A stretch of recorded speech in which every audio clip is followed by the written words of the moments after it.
Hello and welcome to the American Cinema Foundation Movie Podcast. I am your host, Titus, and today in our Postmodern Conservative series, I am joined by my friend Flagg Taylor for a conversation about our mutual friend and indeed the occasion of our meeting, Peter Lawler, who passed 3 years ago. We're recording this on the eve of the anniversary of his birth, July 30, and we will be talking about his teaching and about his thought.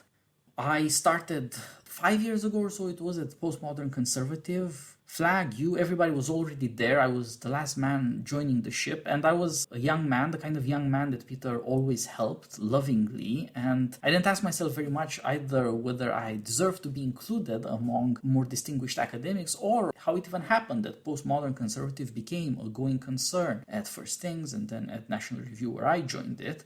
I just treasure the fact that you and Carl and John and Pete and everybody that's been part of this podcast and part of the foundation since was there to welcome me and to include me as one of you, even though I'm not a credentialed academic.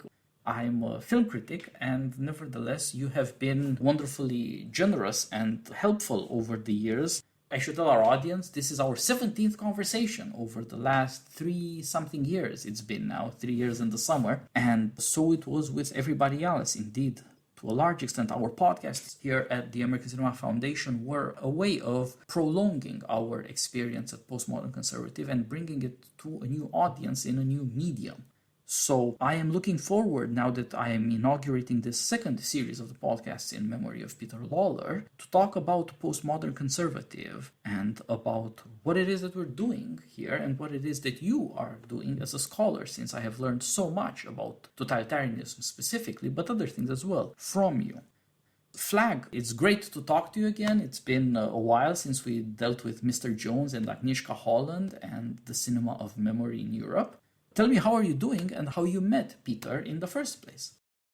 Thanks, Titus. Yes, it's great to be back, as always, to your podcast, and I've really enjoyed listening to the other episodes that you've done about Peter Lawler. He played a really big role in my education and development as a teacher and a scholar, so it's great to get to talk about him. I remembered when you started to become associated with Postmodern Conservative, I think we already knew each other a little bit through Ricochet, and I'd known Peter for many, many years, as I'll talk about in a minute, but it was funny. I remembered one detail about that time. I think I came on to Postmodern Conservative sometime in 2014, so it must have been a year or so later that you came on, and I remember getting an email from Peter saying, I know you know Titus, he sent me something, I don't have time to edit it right now, can you take a look at this? And I remember it was an essay on Louis C.K.'s TV show. The name escapes me, so I remember editing that for Peter. Just sort of funny memory I had.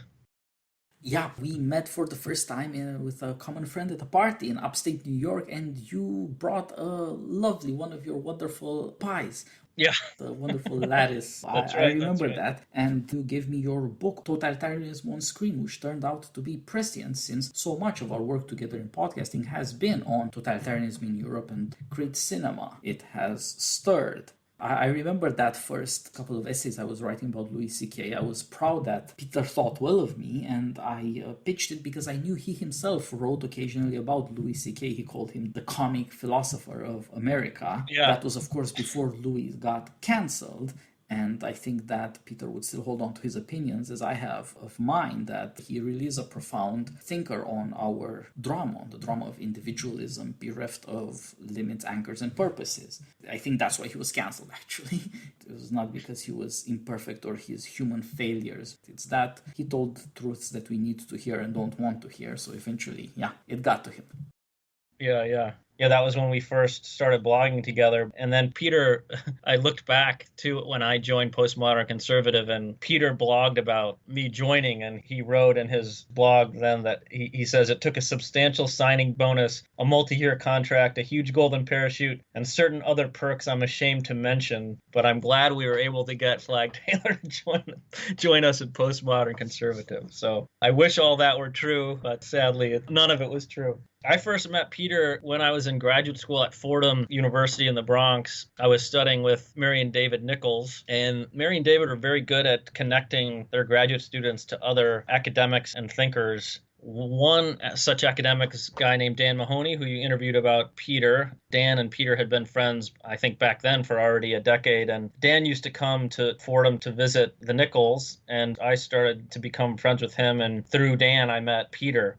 And he just struck me as a really interesting, quirky, someone who had this range of interest that was very, I guess he was just hard to pin down for me at first, right? Who is this guy who seems to watch USA Network television series with seriousness? And he's this brilliant Tocqueville scholar, also interested in Solzhenitsyn. So I was just struck by who is this guy and how does he put all these things together? Turned out I got to see him somewhat regularly, I guess in the early 2000s, 2001, 2002. My wife, Natalie, got a job at Oglethorpe University in Atlanta just for a year. And back then, Peter used to work with a guy named Joe Knippenberg, who's still at Oglethorpe. They used to have this joint conference on a particular theme, and I think it used to go back and forth between being held at Oglethorpe and Barry. And Peter asked me to be a commenter on one of the papers given at that conference in 2001. I think it was by Jim Caesar. Peter was great at trying to give aspiring graduate students and academics, a shot at hanging with the big hitters like Jim Caesar. So I was really humbled to be part of that conference. And then in the spring of that year, Peter invited me up to Barry to give a lecture. And so I talked about Lincoln being a kind of Tocquevillian thinker. I was, obviously a little bit terrified of saying something about Tocqueville that Peter would find horribly wrong. And so I remember being really, really super nervous. But, he was very gracious and had plenty of eager undergraduates in the audience. He was treated, this was true if you saw him on campus at Barry and also at these Oglethorpe Barry conferences, he was treated, and this is not really an overstatement, as a kind of rock star. When he came on the stage, for one of these panels, the Barry students cheered, and he was really just someone that very obviously the students adored. Just had so much affection for him and so much respect, obviously, for his teaching and his wisdom. And so from then on, I used to see him at conferences fairly often, the American Political Science Association annual conference. We'd find time to go out to dinner with a group, he and Mahoney and some other people. And I started to see him less, I would say, after 2010. I had 2 kids and wasn't able to get to those conferences as much. But by then we started communicating over email pretty regularly. And he was kind of constantly interested in what I was doing and what I was working on. He played a huge role in my first edited book called The Great Lie. It was this anthology of the greatest anti-totalitarian writings from the 20th century that I pitched to ISI Books. And Peter was a big cheerleader and someone that ISI looked to sort of figure out whether or not this was a project that was worth their while. And I think due to Peter's confidence in me, they went ahead with the project. And he was also crucial in shaping the table of contents. The 6th part of that book is called Lessons. And so it's reflections by more contemporary thinkers like Pierre Menant and others about the legacy of anti-totalitarian writing. And, Peter had a hand in kind of shaping that section of the book. And he promoted that book on his blog. And I think he used it in his own teaching. And so his vote of confidence gave me confidence sort of as a younger academic that I was doing something worthwhile. So I'll always be grateful to him for that, for sure. Yes, it does seem Peter had a knack for choosing young people who seemed promising and helping out in various practical ways. More and more talking with people, I hear these stories that they were actually young, even undergrads, whom Peter met and easily steered into a very interesting career. And he could read people unusually well. It's one of the things that makes us think of Peter as Socratic. He could read people fairly well and think, what is this young man capable of? What should he be encouraged towards or away from, for that matter? How is it that he could do better? And in that way, make himself useful in a way. Right. Peter was very practical. He was indeed always concerned with the essays and the books and the conferences and the things that aren't just a career. They're also what are you going to offer other people, whether it is your readers or your students or anybody else. And somehow this led to the assembly of the team that I joined in its late years at National Review, the postmodern conservative team. We're renegades as academia goes. Not to say that you are not fully respectable, but truth be told, academia in America is not really all that devoted to your specialty in totalitarianism. It is a dissenting voice, in a sense, to remind people that horror swept the 20th century. that the world ended several times for many, many peoples, and the price paid was really unimaginable to decent people. So with everyone who was involved with postmodern conservative was in some way an outsider or dissenter from what was consensus in American publishing and in academia. And Peter seemed to have had a soft spot for us for that reason. He realized that we were saying something that not everybody was already saying. He wasn't looking to recruit a popular team. He wasn't really willing to abet the things that everybody was already saying anyway. He was looking for important things that aren't being said a lot. And I think that is partly because of his own studies, of his own work as a teacher. He was always looking for authors to include in his thinking and in his teaching that people should pay much more attention to than they are willing or inclined. That, of course, describes totalitarianism, but it also describes Tocqueville, an author widely ignored both in France and in America, whose reputation really was revived in recent generations. We think of Tocqueville as the great genius on democracy and on America, which is true, and yet it was not the case that people paid that much attention to him up until, say, 2 generations back. That said, we are not Tocqueville. We are trying to do, in a small way, a Tocquevillian work in American public discourse. Postmodern conservative was Peter's attempt to influence the public discourse, bring people an awareness that everything from popular culture to high literature to history and political events could be dealt with some of the great resources of the liberal arts. Peter was a big believer that the liberal arts in some sense are for everybody. Everyone in America has some spare time, has some leisure, could hit upon some reading or some show or some movie or some book and be inspired by it to think more seriously about what it means to be American and what it means to be human as such. And this was the mission of postmodern conservative. It is postmodern in as much as it admits that modern ideals of progress have failed. And it is conservative in as much as it says that many, many things from our past, even our ancient past, are very necessary to us as better guides, as completion at any rate for the things that we do not ordinarily take very seriously.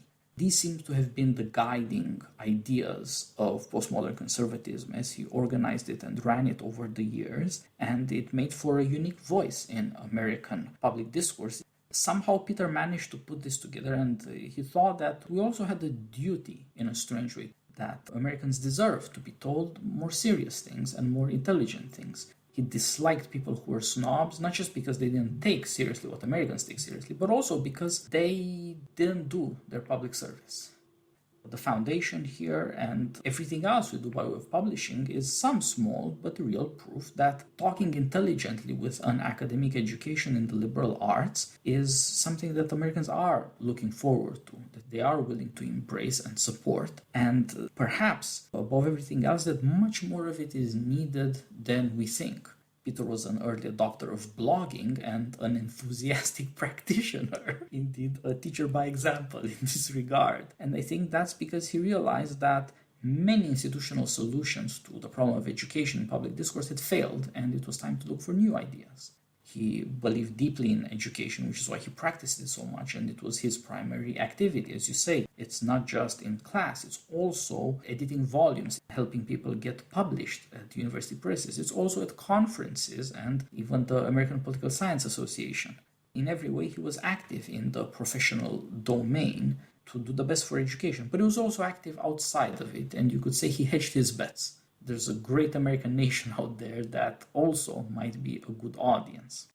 Yeah, I think that's true. I mean, if you just think about the arc of his career, obviously as a younger academic, he did things that you have to do to get tenure and to be a good soldier at your college or university. And I have no doubt that he served on various committees at Berry and probably was widely respected by people. So, I mean, I think he did the usual things that one does. But as you say, I think it's right. At some point, he decided that he wanted to speak to a broader audience and bring more people into contact with his own ideas through blogging. And so that's something that I really admired, and I decided at some point I wanted to do as well. I wasn't, interested in trying to write articles that would be published in peer-reviewed journals and, might be read by a handful of people, and maybe it would become influential if the right people cited it and found it worthy. I mean, I think Peter could do that, and he did do that. But as you say, I also think he decided at some point that he really wanted to speak to a broader audience. If you sort of look on the internet, you can Google Peter Lawler lectures or Peter Lawler Tocqueville, and there'll be different things that you find on the web. I mean, he had a really engaging style, and I'm sure it sort of shocks you at first because you're not sure if it's all tongue in cheek or how serious he is. But he manages to be provocative in the best sense. You know, he was not ever a provocateur. I don't think he ever said things for the purpose of getting a rise out of people. He provoked in order to get people to think. I was looking at one lecture that he gave in 2015 at Villanova on Tocqueville and individualism today.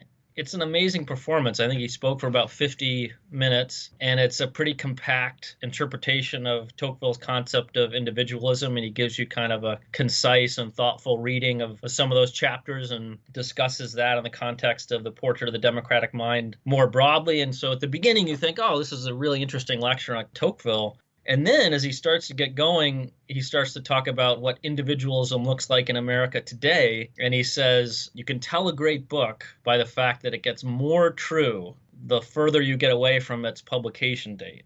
And so suddenly, you've been going slow and steady in the car and you think you're in a pretty conventional analytical lecture about Tocqueville. And then sort of you look up and all of a sudden you're talking about, the obsession with health in America and gay marriage and biotechnology. And he's talking about Mad Men and Seinfeld and Interstellar and Her. And you're just, holy cow, how did he do that?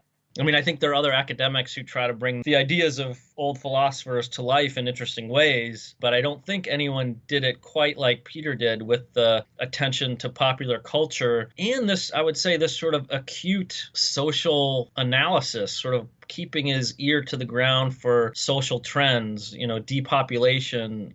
He read a lot of different literature that people trained as political philosophers don't usually pay attention to. So, in that sense, he was a really singular figure. Yeah, I think you get to something very interesting here, that it was precisely because Peter took very seriously very rarely read books that sometimes it seems like it's actually a very small population in academia that is bred to read them. And he looked up from those readings and he thought a lot of America shows what's happening here. And at the same time, that what people in America do shows their longings, their desires, and their opinions in ways that are revealed by great authors from Plato to Tocqueville. He didn't despise either great writers or the American people. He thought that in a certain way they had something to say to each other. He didn't think that the point of reading old books is that nobody else does it and you're special. He thought that the point of it is that you'll understand what world you're living in. And at the same time, he believed, for that reason, that if you look at what people believe in, what they chase after, what they desperately want to see or hear, you will see the concerns that begin the investigations of philosophers. How is it that we find it so difficult to be human, since it's the one thing we know for sure we are? How is it that we are even inclined to deny that we are human? And we will try anything from transhumanism or any other kind of abstract science to some kind of mysticism or cultism to deny our complicated and often contradictory impulses. He thought that America was a great experiment ongoing in whether it is that human beings can behave as both free individuals and relational beings. And he thought that we had recently veered in this dangerous direction of individualism. Indeed, Tocqueville was his great guide in this, and with Tocqueville was Pascal, and behind Pascal was Augustine.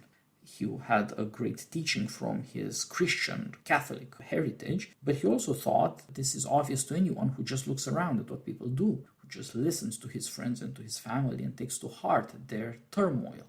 He took the American drama seriously because he knew that everybody really is going through it. It's not some kind of fantasy. It's not simply a matter of media hype. It's not simply a matter of entertainment. Our pop culture really and truly reflects who we are and what we're going through.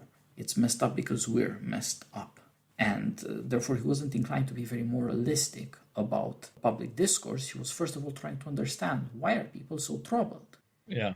That's why I think he also believed that he had something useful to contribute, that he could relate his erudition and his wide interests to the experiences of everyday people. He didn't think that everybody needed to have that same education or erudition first. He thought that they just needed the experience to experience the American drama, and then you could see why it is that we've gone so far in the direction of individualism, why we desperately long for some kind of relational community, some way to belong together that's true to our human nature. Yeah. Maybe I gave the impression a moment ago, too, talking about his lectures, and I invited him to give a lecture at Skidmore, my wife and I did, in the early 2000s when he was still a member of the President's Bioethics Council. But he wasn't necessarily a skilled rhetorician. He was not an impressive speaker in the sense that, was this perfectly articulated, point by point, rigorously analytical and beautiful construction of words. But somehow he just drew you in by showing you things in the world that were worth wondering about or that you should be shocked by, but you probably weren't. And it was amazing to me, too, looking at that lecture in Villanova, the things that he was able to say and kind of get away with. At one point in the lecture, he says, "Okay, men, quick poll, raise your hands.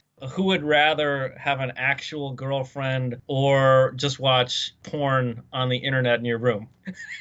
And he expected people to actually raise their hands, right? I mean, you're just like, did he really just do that at Villanova University? And then he took a question in the Q&A session. There was a woman who was offended by something that Peter said about gay marriage. He had tried to make the argument that gay marriage was actually a working out of American individualism in the sense that marriage as an institution had become infused with this notion of choice with no deeper foundation.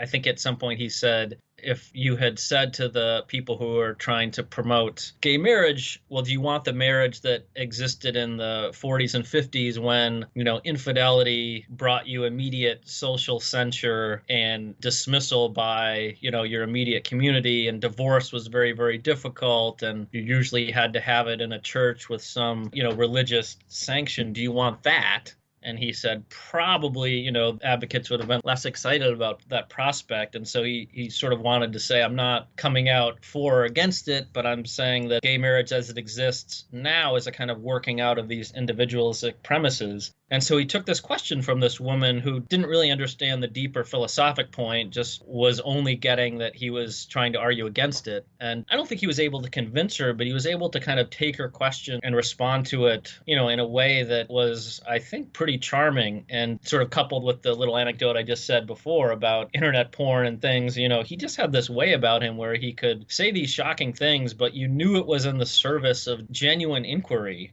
That's why it's fun to read him, in addition to listen to him, because he really just takes anything and everything as worth investigating from the standpoint of the philosophic background that might, make any social phenomena possible. And so I was thinking in my own career, I've been much more attuned to popular culture and certainly attuned to movies, partially as a result of Peter's example and also explicit prodding. Peter Lawler and Paul Cantor, I think, are the two people who have really done more than anyone, in terms of the conservative movement or conservative academics, certainly, to encourage us to kind of take high and low and middle, all kinds of culture seriously on its own terms and learn what you can from movies and television. I mean, Peter always, both in the blog at Postmodern Conservatives, but also at conferences, he'd always be promoting something and then studies.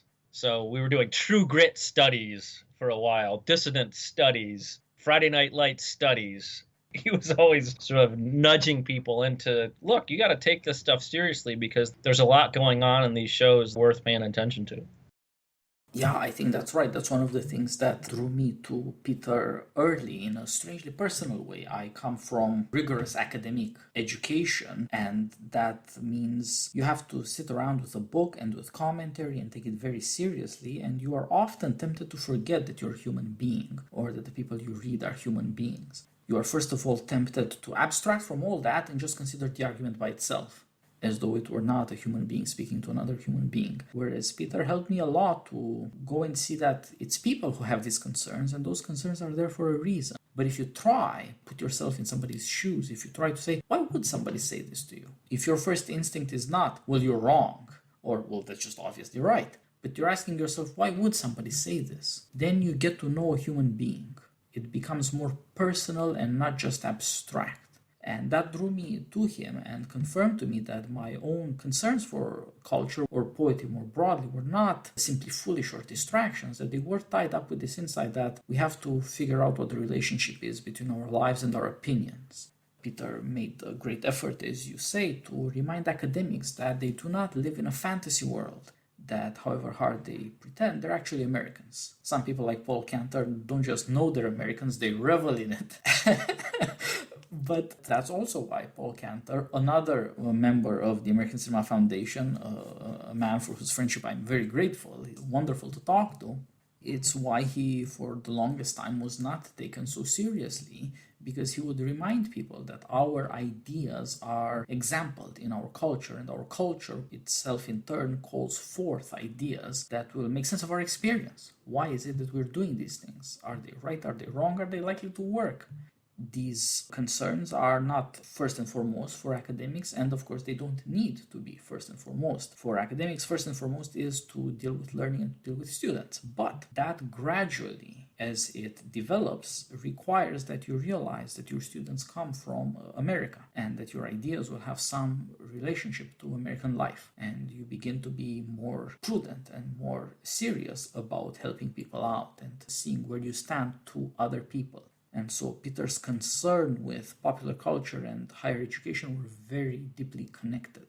People are first and foremost Americans. They look at higher education as Americans, and on the other hand, they learn to look at America through the lens of higher education. And they had better learn that this is a real country with real people, not a playground for abstract ideas or for fantasies of transformation of humankind. He was gentle about this. He was not as brutal as I put it now, but that was what reassured me that this is a serious man in all he does, including when he's playful. And that's partly because he realizes a lot of life is funny. We're not all that serious or all that smart all the time. He was so ironic, and nevertheless people trusted him and even loved him. And I think that's because people realized it's not just that he meant no harm, but he knew what he was doing. You could trust him. Yeah, and I think it comes across in his writing.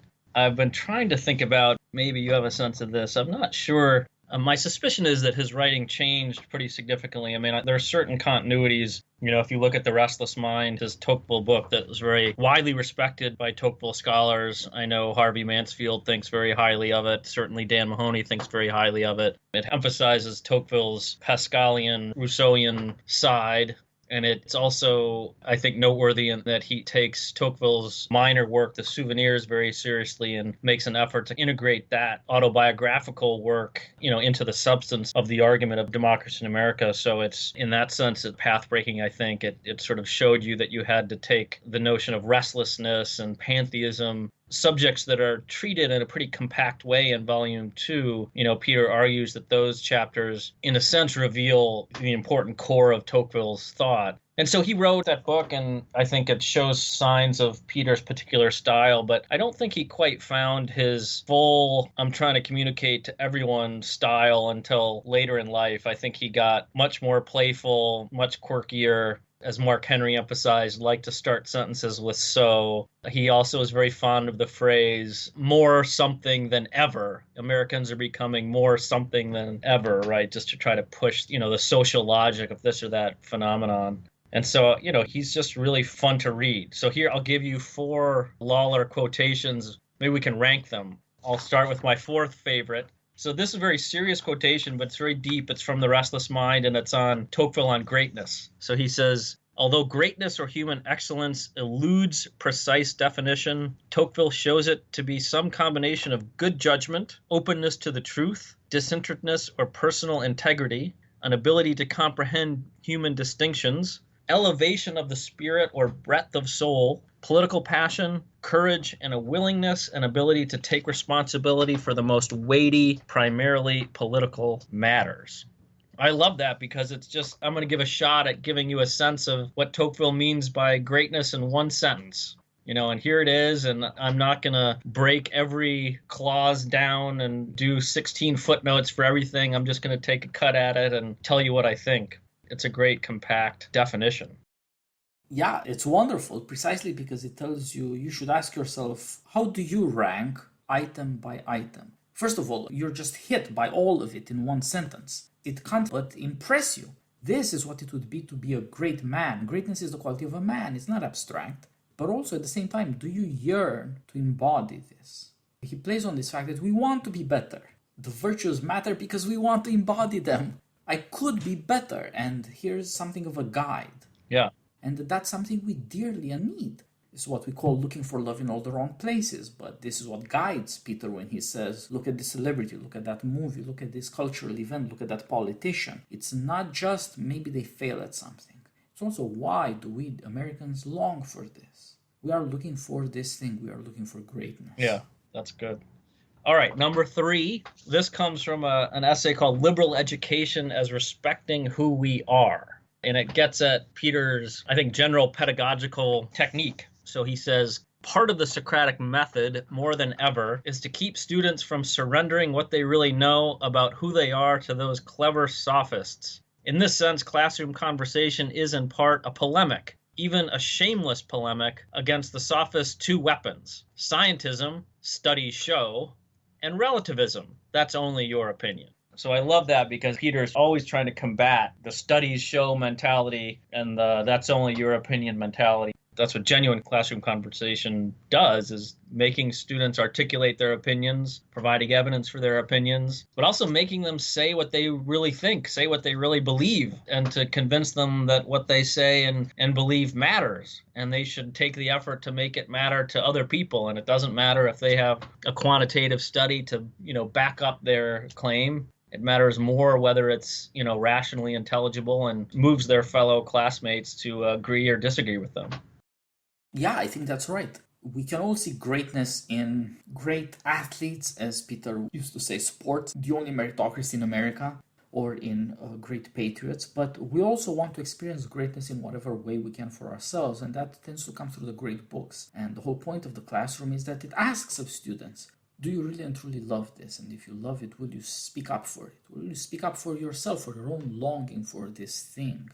Greatness has to be in a certain way personal, because it will lead people to say what they truly believe. They won't lie because it's a sophisticated thing to pretend that you're cynical, and they won't just say the thing that they believe they're expected to say for success and approval. Peter was a big believer in the power of great books. He said, this is human nature, for young people will at some point awaken to it. This is what I really and truly believe. The power of these books to elicit self-knowledge, to realize what are you truly longing for, and the willingness to say that brings people out of themselves, and it's the basis of all friendships. It is shared love that made us all friends of Peter, and it is shared love that makes for all kinds of friendships. Peter just understood how connected books and higher education and friendship really and truly all are, and how they come around in these moments to an expression that you can't deny because it's inside of you. Yeah. All right, so number 2, this is from an essay. I think this essay title is one of the funniest essay titles ever, not just one of Peter's. And I think he was making fun of himself, his own tendency to draw super fine distinctions about political tendencies. So this is from an essay called Moderately Socially Conservative Darwinians. And I think Peter had to do that on purpose because he had to think, is this a category that really makes sense and does it really matter? I think he knew his tendency to draw these distinctions probably had to be reined in occasionally. Nonetheless, despite the title, the substance of the essay is fascinating. And so here's the quotation. Facing personal extinction, we may take comfort in the way we live on through our families, our friends, our countries, and our churches. Living on solely through one's species or genes, it would seem, is considerably less existentially comforting. So Peter is a master of the ironic understatement, and I think that's a perfect example. Yeah, we know, a kind of radicalization of Rousseau that goes through Kant all the way to Marx, to the point where Marx says human beings are special because we are a species being. And Peter would say, really? Who lives that way? Did Marx live that way? Does anybody live that way?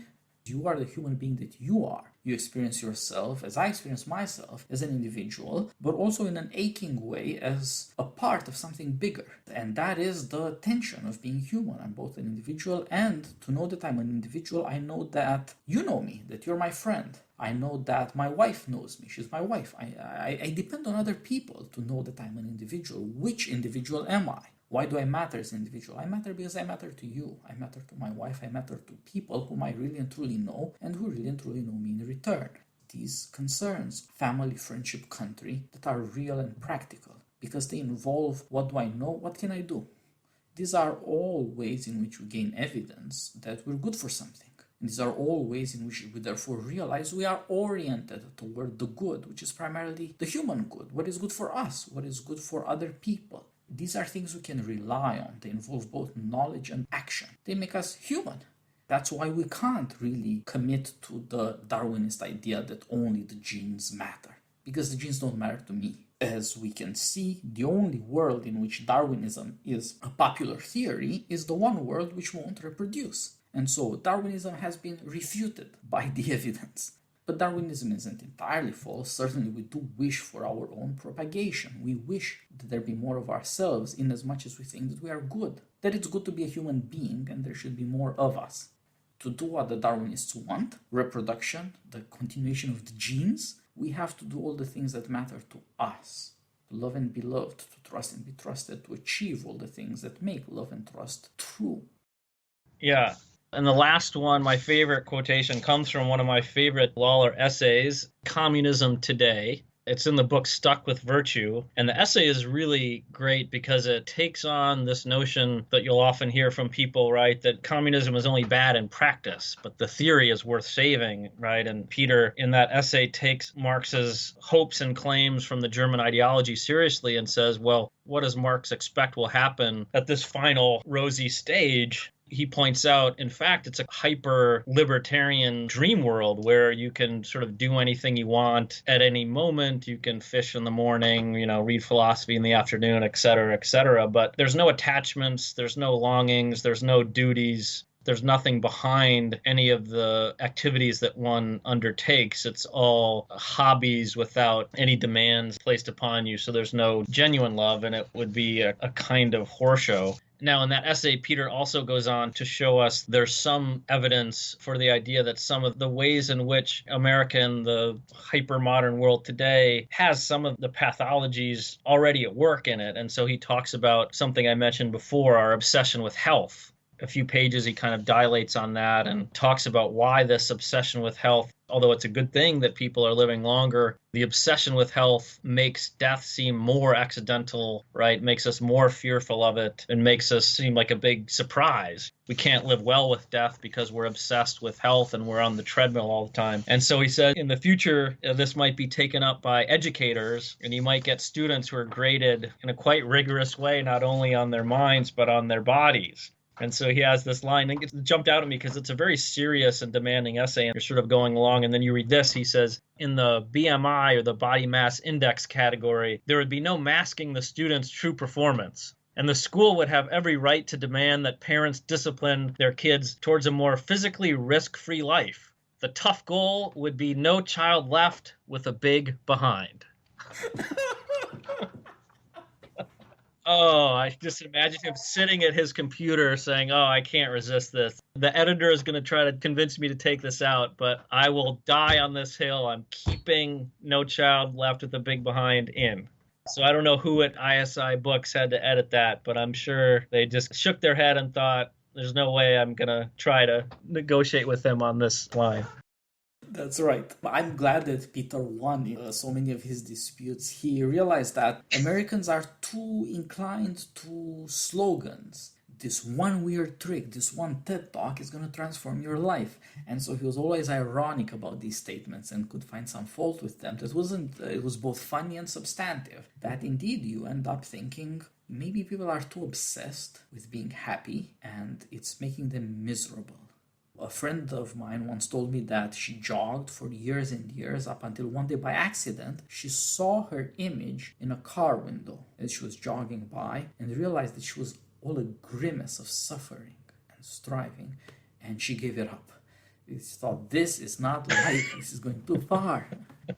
Your body mass index, your obsession with looking attractive or fit is not enough to make you human, and it might, however, be enough to make you inhuman if you are too inclined to it. Peter was a big fan of sports that are done by people who like them. They revel, therefore, in their bodies, their natural strengths. but he was not a fan of the agony put into it, the desperate desire to prove that we're not mortal.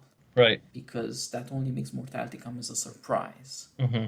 Fit people die. He loved to make this joke about his 2-point plan to save the entitlement programs in America, which I think he used on lots of occasions, but he certainly included it in the lecture at Villanova that I was talking about. He told the kids, you should take up smoking and remain. And then he added this, which I'd forgotten because I'd heard this anecdote before, but I'd forgot how he articulated it. He said something like, but you got to really stick with it, really remain committed to it. It's not just good enough to have like a few cigarettes a day or, a couple times a week, a full pack a day for like 20 years. And then he said, and you got to start having lots of babies right away in your early 20s.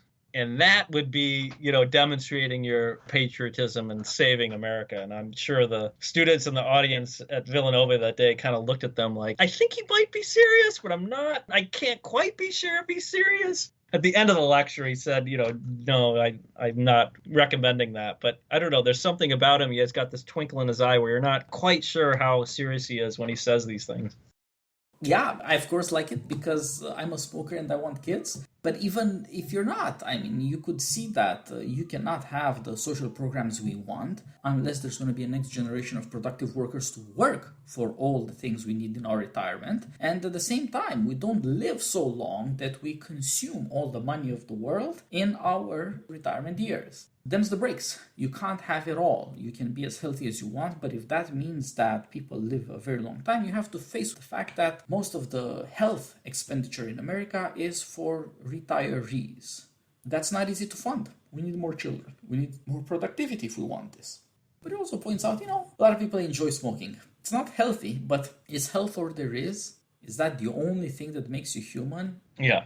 That's the other thing, I guess, that jumps out at me about Peter that maybe we haven't mentioned. I've kind of mentioned this combination of deep philosophic learning and wide reading in the classic texts, especially, obviously, Augustine, Tocqueville, his favorite authors, but combine that with a kind of acute attention to social and political trends and realities. But he also, I'm going to say, I think this came from teaching at Berry, where I think he had to teach over the course of a career, not just all kinds of political theory, but I think he taught American government and the various classes in that sub-discipline of political science. And I think if you do that early in your career, it gives you this grounding and this wide base of knowledge where you can talk about public sector unions and you can talk about the entitlement crisis and you can talk about these institutions in a way that you would expect an expert in American politics be able to talk, but Peter could really do it all. So in that sense, he was the very opposite of what has become now a kind of cliche about academics, is that they're hyper specialized, and it's mostly true, I think, but it certainly wasn't true about Peter.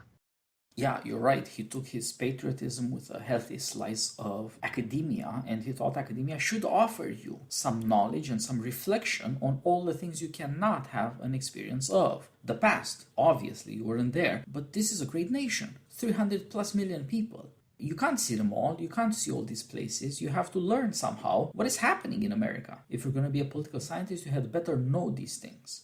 If your work is nothing but study, since you don't have to go to the job 9 to 5, then you had better know the nation you're living in a way that the guy who does have to go to the 9 to 5 can't know it. Because he is not just stuck with virtue to be helpful and productive and loving, but he also is stuck with his town, his job.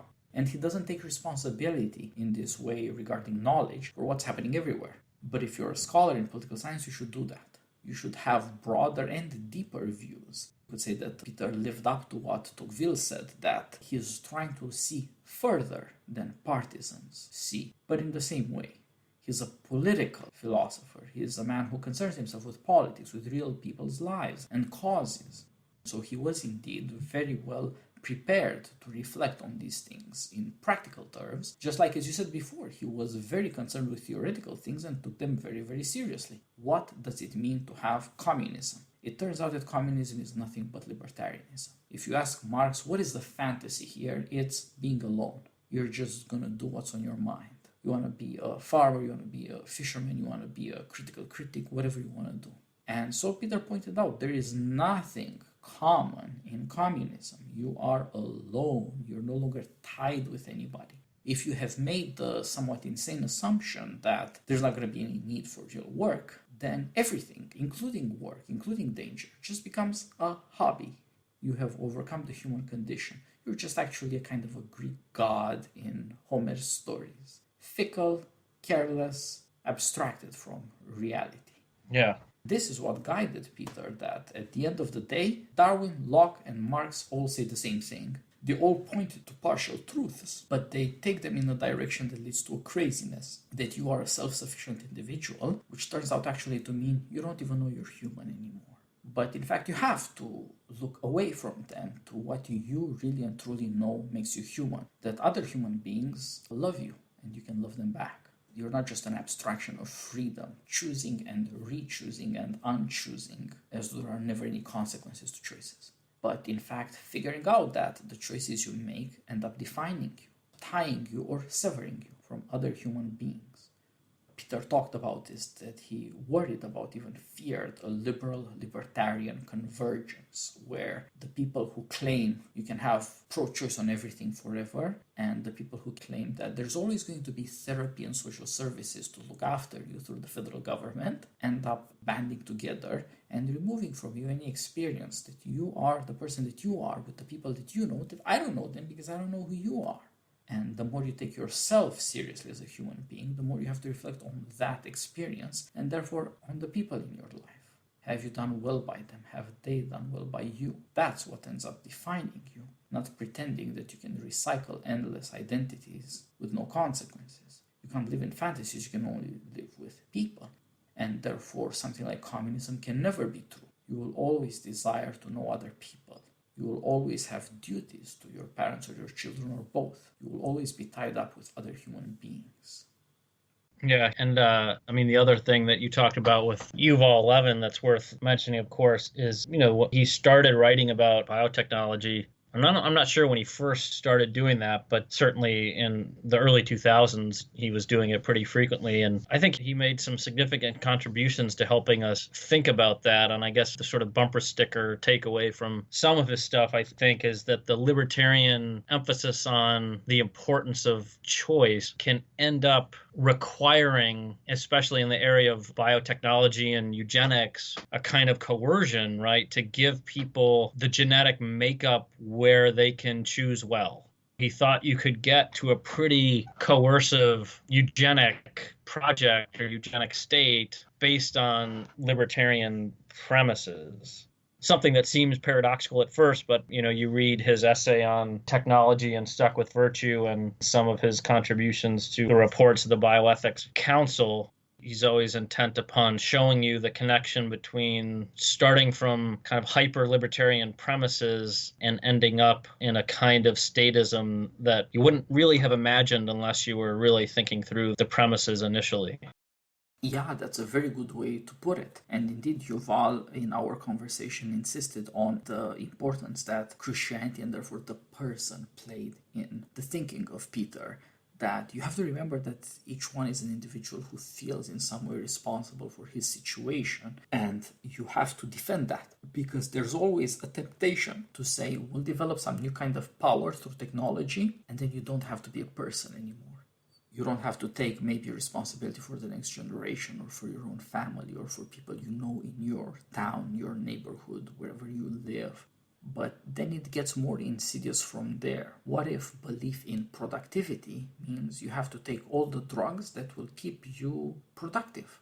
Forget about your depression or your misery. Be more productive. Be more excellent in work. And it doesn't matter if you're human or not. Peter pointed out, this would be a question. Do you have a right to your moods? Do you have a right to be moody, to say, I'm not happy with this?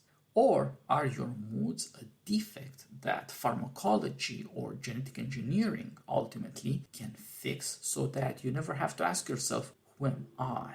And in fact, be reduced to being merely a kind of productive work that you will be rewarded for and have all sorts of pleasures by, but never be human anymore because you never have to worry about your individuality. Peter was not just saying, you can't trust Marx because whenever he says communism, he actually means hyper-individualism. You don't have anything in common with anybody else.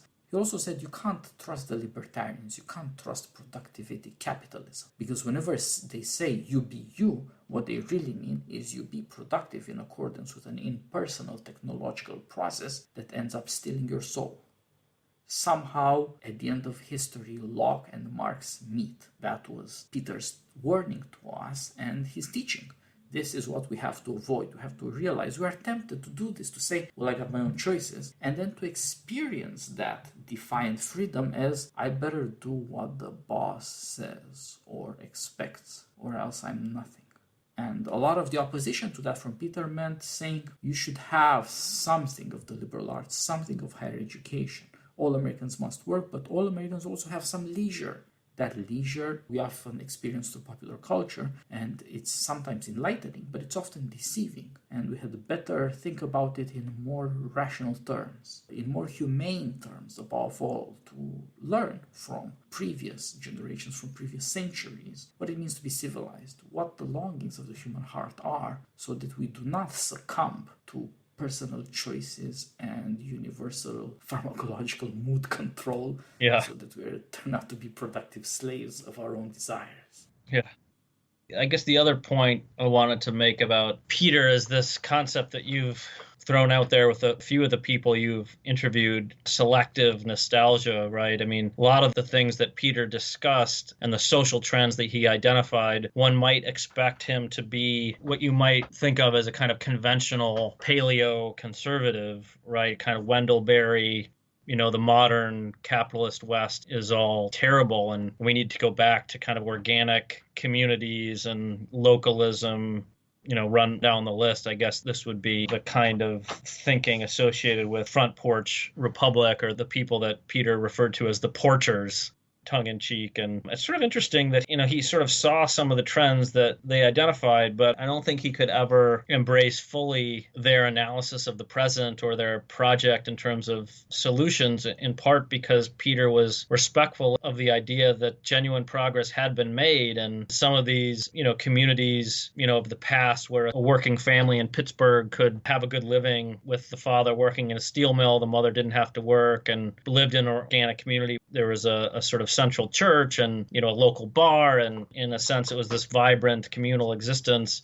I mean, I think Peter was also open to the idea that reality was in part pretty repressive, or oppressive maybe is better, that working in a steel mill for 30, 40 years of your life doesn't result in great health, and you probably die pretty young, and therefore technological progress that would enable us not to be reliant on steel mills was probably a good thing, and enabling the children of those families to decide whether or not they wanted to live in those communities or find their way in America in some other place was also probably a good thing, and women entering the workforce was a good thing, and so I think, as you suggested, Peter was nostalgic for some things but was prudently selective, and I guess he departed from the conservative line in lots of ways by openly embracing the idea that the present really is better than the past in lots of significant ways. You bring up a very important point here. It was from Yuval Levin that Peter took up this phrase selective nostalgia, although intended as criticism. Peter, in his ironic way, pointed out that there's actually a lot to be said for selective nostalgia. It does remind us of good things we have lost. He meant specifically, of course, that we used to be far more relational, far more organized, far more at home with each other. We didn't used to dislike each other as much as we do now. We didn't used to be so anxious about receiving a phone call, about seeing other people. But he was also committed to the idea that we have to deal with the powers that scientific progress, technical progress has afforded us. They are not disappearing. There's no way to look to a project where they're going away. Whatever kind of anti-modern project you might think of, in a certain way, communism is an anti-modern project that says we can go back to the primordial village. In a way, fascism is an anti-modern project, in a way that says you can certainly believe in your national belonging, in your blood. But these have turned out to be catastrophes, to say the least. And so Peter said we had better make the best of the changes we have got. You could not have justified 100 or 200 years ago the fact that some people did backbreaking labor. Indeed, for conservatives especially, since what we want is to get the votes of men, we should remember that most of the people who die working have been and are men. Well, what happens if they don't die? We had better offer them something by way of a worthwhile life, or as they will self-destruct, as the working class does with drugs. That is a failure of our modernity. It is not a failure primarily of technical progress. It is a failure of our society. We cannot offer men a life worth living, and they choose death. If you have millions of people over the last 2 decades who have decided that death is better than life in America, that is a severe judgment to pronounce on our progress. Yeah. We had better see these are the technical situations we are dealing with, and we had better offer men something better to do with their time. Peter was very much aware of the fact that we do not have some kind of overarching national project or some kind of serendipity to look upon to say we'll go back to 1800. That is not the world we're living in. Yeah. So we had better be less fantastic, more realistic. What is it that we can learn by selective nostalgia? Why was it that in some ways life in the 50s was better? It's because people were more relational. They needed and helped each other more. We have to figure out ways to do that. Yeah, different means for sure, but same ends in terms of the relational goods, concrete goods of life. Yeah, it strikes me one detail I forgot to mention at the beginning. So with the help of Peter and someone I haven't yet mentioned, a friend of Peter's named Jim Pontuso, who teaches at Hampton, Sydney, and wrote a book on Havel and Solzhenitsyn, so has some similar interest to Dan Mahoney and Peter. Peter, Dan, and Jim all launched me on this path to study totalitarianism and dissent, and gave me that confidence that this was a path worth pursuing and that I, as a thinker, could contribute something significant. When I saw, I forget if someone had sent me an email or even if I saw it on Twitter, but when Peter died in May of 2017, I happened to be in Prague in a flat that I rented through Airbnb on Charles Square, right across, a few blocks away from Václav Benda's flat, where lots of the meetings of Charter 77 were held, and I had interviewed the Bendas and become friendly with Mrs. Bendova and some of the children, and had gone on to publish this anthology of Benda's essays, which I don't think Peter had ever seen. I think he died before it came out, sadly, but I just remember being totally overcome with emotion sitting in that flat so close to the Bendas and thinking that, my whole project on the dissidents and trying to understand why they did what they did, and how their commitment to being persons manifested itself in this way that it did living under communism, was in part due to Peter's confidence in me and his encouragement of my writing. And so it was strangely fitting that I was sitting in this flat when I got the news about his death. So it's great to have this conversation, and I'm really happy and grateful that you've taken the time, and it's been a lot of time since you've interviewed so many of the people who knew and worked with Peter, but I'm really grateful to you for your commitment to, making sure that his legacy is well known and that people understand the various aspects of his legacy, but also, get a sense in a very concrete, visceral way for the people that Peter influenced, both through his scholarship, but also through his friendship and his mentorship. As I said, I knew him for about 20 years, besides the Nichols and some of my other teachers who I had in the classroom, and I've been lucky to have extraordinary teachers. Peter was just a huge, huge influence on me and enabled me to take advantage of opportunities by giving me the kind of confidence I might not have had, but just also allowing me to be pushed in directions in terms of research and scholarship that maybe if I hadn't met him, I might not have taken.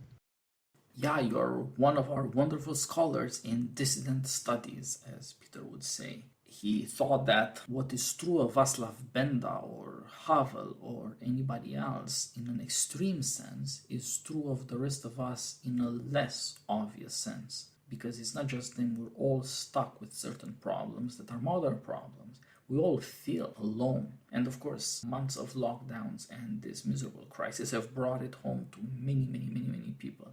Nobody seems to be taking this time away from normal life to say that they just love the way things are for them. Instead, they feel quite miserable.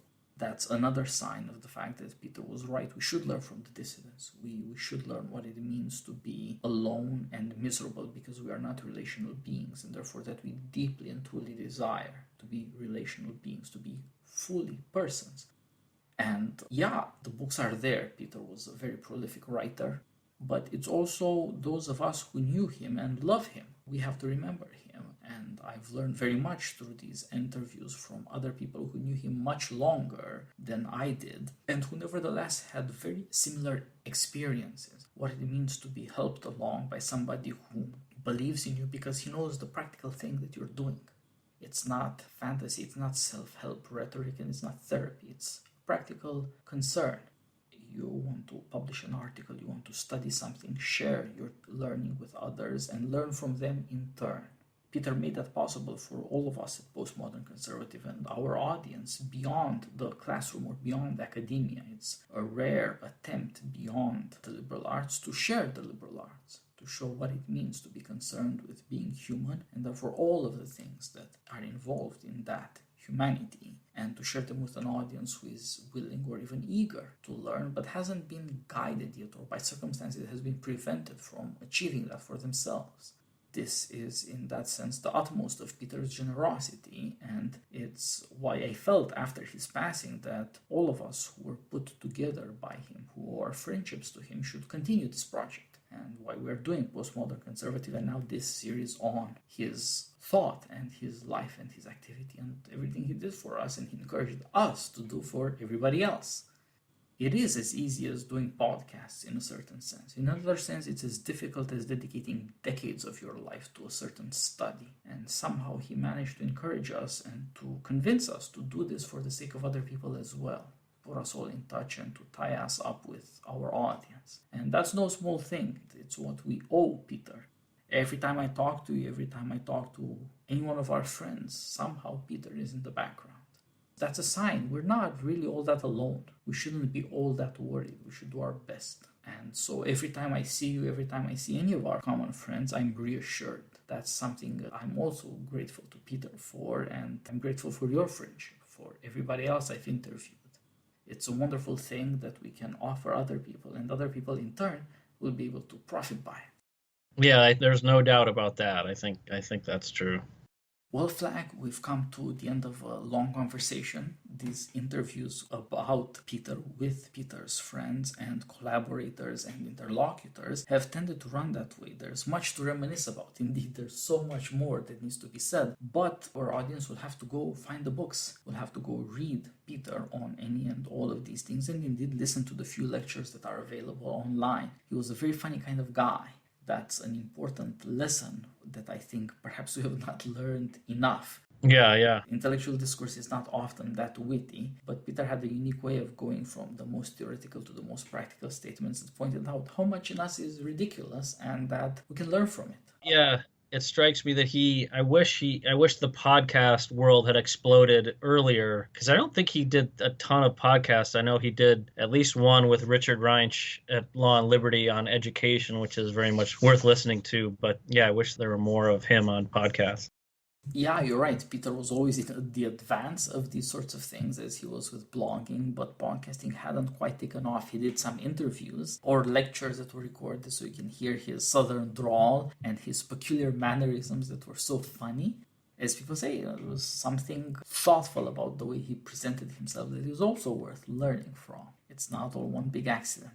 And now we have this series of the friends and collaborators of Peter in academia as well as in public life that show he had a wide influence, and other people in turn can do likewise. Peter did not seek to be important, but he has been an inspiration to so many of us.